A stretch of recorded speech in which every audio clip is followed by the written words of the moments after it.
¿Cómo transformas una mascada de alimento en un químico que una célula pueda reconocer y usar como energía?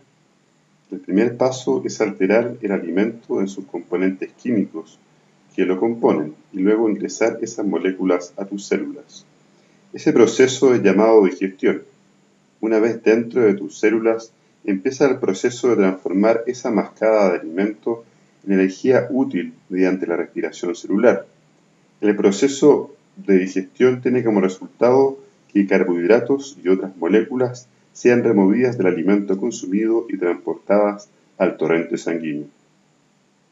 Desde aquí, los nutrientes como el carbohidrato o glucosa abandonan la sangre a través de la pared de los capilares sanguíneos y entran a los tejidos celulares. Una vez en el interior de la célula, la respiración oxidará completamente a la molécula de glucosa, liberando electrones de alta energía. El objetivo principal es sintetizar ATP, una forma de energía para la mayoría de las células.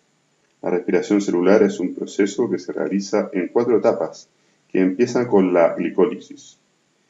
La glicólisis literalmente significa romper azúcar. Es el primer paso de la respiración celular. Ocurre en el citoplasma de la célula. La glicólisis consta de 2 fases distintas, una fase de gasto energético y una fase de generación de energía. En la fase de gasto de energía, 2 moléculas de ATP transfieren energía a la molécula de glucosa, formando una molécula de glucosa difosfato de 6 carbonos. Esta molécula se divide y comienza la fase de generación de energía. Durante esta fase, las 2 moléculas de 3 carbonos son convertidas a piruvato y se forma ATP. La glicólisis es una reacción de 10 pasos que involucra la actividad de múltiples enzimas y enzimas asistentes.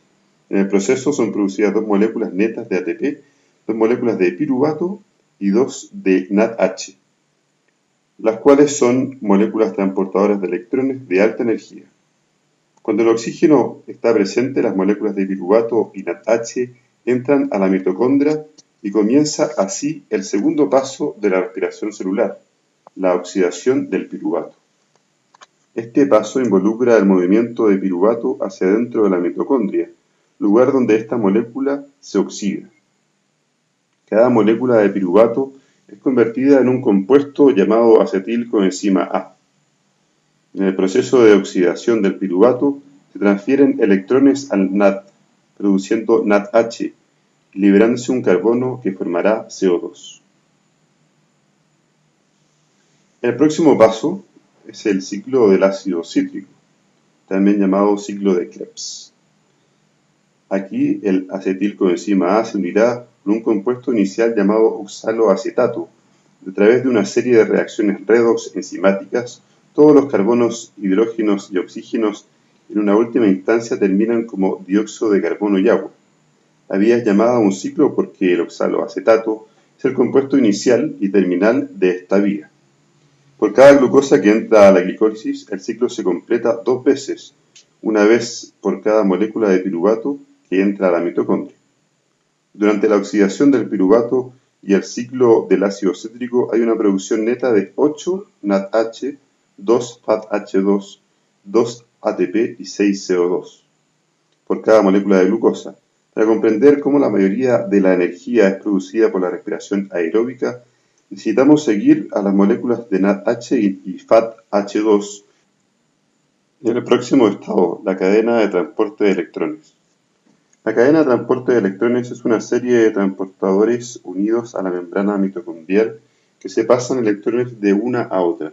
A medida que los electrones son transferidos entre las proteínas de membrana, la célula es capaz de capturar energía y usarla para producir moléculas de ATP. Las proteínas en la cadena bombean iones de hidrógeno a través de la membrana. Cuando los iones de hidrógeno fluyen de vuelta y cruzan la membrana a través de un complejo ATP sintetasa. El ATP es sintetizado por la enzima ATP sintetasa. El oxígeno actúa como aceptor terminal de electrones. Al aceptar electrones, el oxígeno es reducido para formar agua, un producto de desecho de la cadena de transporte de electrones.